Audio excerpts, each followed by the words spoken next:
ഇല്ല, അത് വാസ്തവത്തിൽ ബി ജെ പി എന്ന് പറഞ്ഞു കഴിഞ്ഞാൽ ആകെ ഒറ്റപ്പെട്ടുകൊണ്ടിരിക്കുകയാണ്. അവർ രാഷ്ട്രീയമായിട്ട് വലിയ തോതിൽ ആഭ്യന്തര പ്രശ്നങ്ങൾ നേരിടുന്നു നമ്മൾ നേരത്തെ പറഞ്ഞല്ലോ. അത് കേരളത്തിൽ മാത്രമല്ല, ഇന്ത്യയിൽ നേരിടുന്നുണ്ട്. പക്ഷേ കേരളത്തിൽ ബി ജെ പി വലിയ തകർച്ചയിലാണ്. കോൺഗ്രസ്സിന് വലിയ നേട്ടം ഉണ്ടാവും എന്നല്ല ഞാൻ കാണുന്നത്. വാസ്തവത്തിൽ കോൺഗ്രസ്സിന് ഇതേ ആഭ്യന്തര പ്രശ്നമുണ്ട്. തൽക്കാലം അത് കോൺഗ്രസ്സിലേക്ക് പോയെന്നേ ഉള്ളൂ. കോൺഗ്രസിൻ്റെ പ്രമുഖരായ പല നേതാക്കന്മാരും കോൺഗ്രസിൽ നിന്ന് പോകുന്നതും കാണുന്നു. അപ്പോൾ ഈ രണ്ട് മുന്നണികളും നേരിടുന്ന ഒരു വലിയ പ്രശ്നമുണ്ട്. പാലക്കാട് തന്നെ സ്ഥാനാർത്ഥി നിർണയത്തെ തുടർന്നുണ്ടായ ധാരാളം പ്രശ്നങ്ങളുണ്ട് കോൺഗ്രസിനകത്ത്.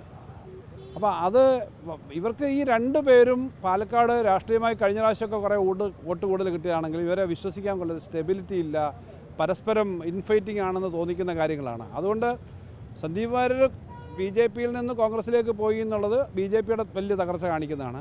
പക്ഷേ കോൺഗ്രസ് വലിയ തോതിൽ തകർച്ച നേരിടുന്നതുകൊണ്ടാണ് അതിൽ നിന്ന് ധാരാളം ആളുകൾ നേരത്തെ പുറത്തേക്ക് പോയിരിക്കുന്നത്. അതുകൊണ്ട് KPC പ്രസിഡന്റും പ്രതിപക്ഷ നേതാവും പറഞ്ഞത് കോൺഗ്രസിൻ്റെ നേതാക്കന്മാരുടെ കരുത്തും സംഘടനാബലവുമാണ് സന്ദീപ് വാര്യരെ കോൺഗ്രസ് എത്തിച്ചത്. അങ്ങനെ വലിയ കരുത്തും സംഘടനാബലവും ആയിരുന്നെങ്കിൽ നേരത്തെ തന്നെ അതിൽ നിന്നുള്ള ആളുകൾ പോകുന്നത് എന്താ? കോൺഗ്രസിലെ നേതാക്കൾക്ക് പ്രതിപക്ഷ നേതാവിനും KPCC പ്രസിഡന്റിനും വലിയ കരുത്തായതുകൊണ്ടാണോ പല നേതാക്കന്മാരും കോൺഗ്രസിൽ നിന്ന് പുറത്തേക്ക് പോയതും സരിൻ ഉൾപ്പെടെയുള്ള ആളുകൾ പുറത്തേക്ക് പോയത്?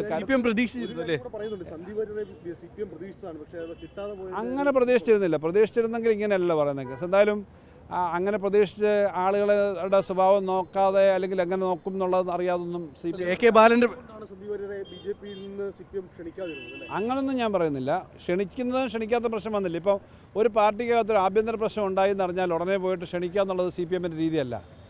ഒരു പാർട്ടിക്കകത്തൊരു ആഭ്യന്തര പ്രശ്നം ഉണ്ടായിക്കഴിഞ്ഞാൽ ഈ ആളെടുക്കുന്ന നിലപാട് എന്താണെന്ന് നോക്കിയിട്ടാണ് സാധാരണ CPMുമായിട്ട് സഹകരിക്കുക. ധാരാളം ആളുകൾ നമ്മുടെ ഇവിടെയും സഹകരിച്ചിട്ടുണ്ട്. പക്ഷേ അവിടെ ഇങ്ങനെ പ്രശ്നമുള്ളപ്പോൾ അതിനകത്ത് പോയി ചെയ്യുക എന്നുള്ള രീതിയല്ല. അതുകൊണ്ട് ക്ഷണിക്കുന്ന പ്രശ്നം വന്നിട്ടില്ല. പാലക്കാടിന് CPM വിജയം ഉണ്ടാകും. ഇപ്പോൾ കാര്യങ്ങൾ കാണുന്നതാണല്ലോ. BJPക്കകത്ത് BJPയിൽ എന്തായാലും വലിയ അപകടമാണെന്നുള്ളത് വ്യക്തമായി. കോൺഗ്രസിനകത്തുനിന്ന് ഓരോ മണ്ഡലം പ്രസിഡന്റുമാരും മണ്ഡലം ഭാരവാഹികളും രാജിവെച്ച് പുറത്തേക്ക് വരുന്ന വാർത്തകൾ വന്നുകൊണ്ടിരിക്കുകയാണ്. വളരെ ആവേശകരമായ ആദ്യഘട്ടത്തിൽ പലരും പ്രവചിക്കാത്ത തരത്തിലേക്ക് ഉജ്ജ്വലമായ വിജയം പാലക്കാട് LDFനുണ്ടാവും.